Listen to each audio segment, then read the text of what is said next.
Lifting weights doesn't build muscle. I know how that sounds. But if all you did was lift and nothing else, your muscles would actually shrink. Most people think growth happens at the gym. It doesn't. The gym is more like the wrecking ball than the construction crew. And until you understand that, nothing about muscle growth will ever make sense. I want to explain this whole thing using analogies, because honestly, the fitness industry has spent decades making muscle growth sound like rocket science, and I suspect it's because confused people buy more supplements. It's not rocket science. It's one of the most logical processes in the human body, once someone shows it to you the right way. If you're the person who never gets it until someone gives you the right analogy, this channel is for you. Subscribe. Let me start with what a muscle actually is, because almost everyone pictures it wrong. A muscle isn't one solid chunk of meat. It's a rope. A thick rope made of thousands of smaller ropes bundled together. And each of those smaller ropes is made of even tinier strands. Picture a ship's mooring rope, the kind they use to tie cruise ships to a dock. From across the harbor, it looks like one fat cable, but up close, you see hundreds of smaller cords twisted together, and each of those is made of even finer threads. That's your bicep. That's every muscle in your body. Thousands of tiny ropes working in parallel. This matters because of what happens when you pull on a rope too hard. It doesn't snap in half, it frays. Individual threads give out while the rest holds. And that fraying is exactly where growth starts. When you lift something genuinely heavy, some of those tiny threads tear. Not the whole muscle, just microscopic damage scattered across thousands of fibers. People hear the phrase micro tears and panic, which I get, it sounds bad. But think about a guitarist's fingertips. The first time someone picks up a guitar, their fingers hurt. The skin frays, tiny blisters form. That sounds like damage, and technically it is. Except what happens next is the entire point. The body notices, and it rebuilds the skin thicker and tougher than before. 3 months later, that same guitarist can play for hours without flinching. Your muscles do the exact same thing. The workout isn't the growth. The workout is the signal. And the signal is useless if nobody's around to answer it, which is where almost everyone messes up. Your muscles do not grow at the gym. They grow on the couch. They grow in bed. They grow while you're doing absolutely nothing productive. The gym is like placing an order at a restaurant. You walk in, you tell the kitchen what you want, you sit down and wait. The meal doesn't appear the second you order it. Behind the scenes, a chef is chopping, cooking, plating. Now imagine you walked in, placed an order, and before the food came out, you immediately ordered again, and again, and again. The kitchen would catch fire. Nothing would ever get served. That's overtraining. That's what happens when someone hits the gym hard every single day with no rest. They keep placing orders and the kitchen never gets to cook.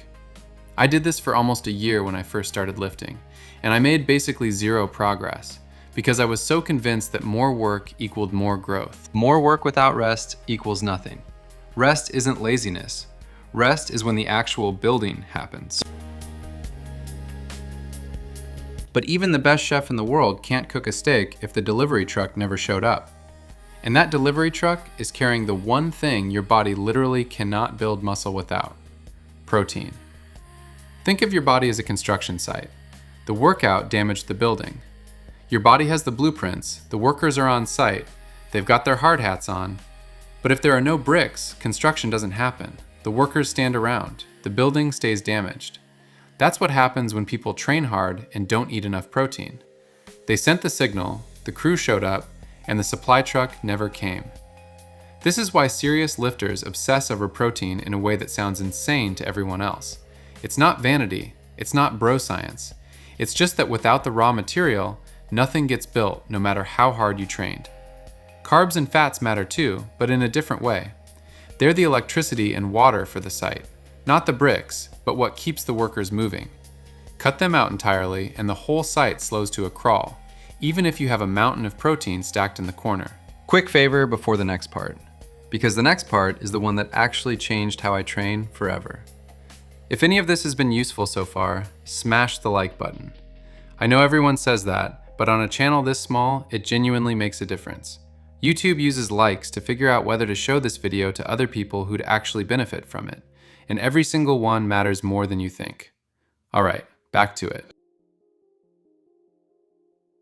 So the gym sends the signal, rest lets the rebuild happen, protein supplies the materials. You'd think that's enough. It isn't. There's one more rule, and it's the weirdest one. Your body is lazy. And I mean that as a compliment. The body has exactly one rule when it comes to building muscle. Only build what's actually necessary. If you lift the same 20-pound dumbbell every day for a year, your muscles will grow until they can handle 20 pounds comfortably, and then they'll stop.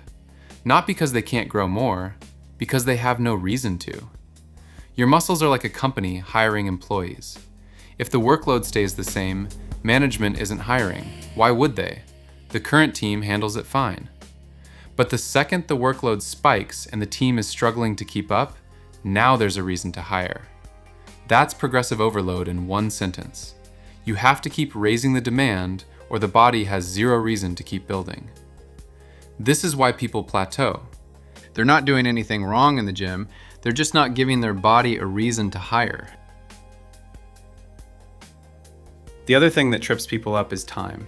They start lifting, they check the mirror 2 weeks later, nothing's changed, and they quit. Muscle growth is filling a bathtub with a teaspoon. That's it. That's the whole analogy. Every workout adds a teaspoon. One workout does nothing visible. 10 workouts barely move the waterline. But if you keep going, one day you look and the tub is full. And you can't point to which teaspoon did it because they all did. The guy at your gym who looks like he built muscle overnight didn't. He was adding teaspoons for 2 years while you weren't watching. Last one, because this one's kind of beautiful. If you've built muscle before, lost it, and then start training again, you'll rebuild it dramatically faster than someone starting from scratch. It's called muscle memory, and it has nothing to do with your brain. Think of a city that got abandoned. The people left, the houses emptied, the stores closed. But the roads are still there, the plumbing still runs under the streets, the power lines still hang between the poles. When people start moving back in, they don't have to rebuild the city from scratch. They just move into houses that are already standing on infrastructure that's already there. Your muscle fibers do something similar. Certain structural changes stay even after the muscle shrinks, so rebuilding is more like moving back into an empty house than constructing a new one. Someone who took a year off can look like their old self in a couple of months.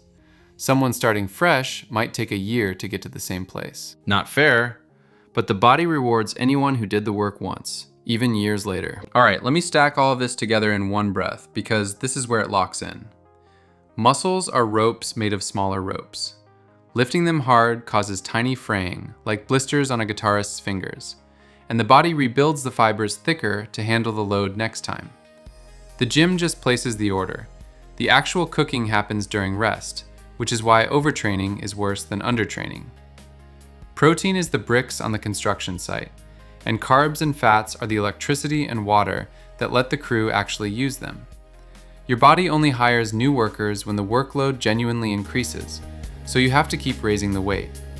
Growth happens 1 teaspoon at a time over months, not days. And once you've built muscle, the city's infrastructure stays underground, waiting for you to come back. That's the whole thing. No jargon, no mystery, no supplements required. Just a body doing exactly what bodies are built to do. If this made muscle growth click for you in a way nothing else ever has, do me 2 quick favors. Hit the like button if you haven't already, and subscribe so you catch the next one. I'm doing a whole series breaking down topics the same way, and I want you along for it. Speaking of the next one, I'm deciding between 2, and I want you to pick. Should I explain how fat loss actually works using a bank account analogy, or how sleep works using a software update analogy? Drop A or B in the comments, and whichever gets more votes, I'll make first. Thanks for watching.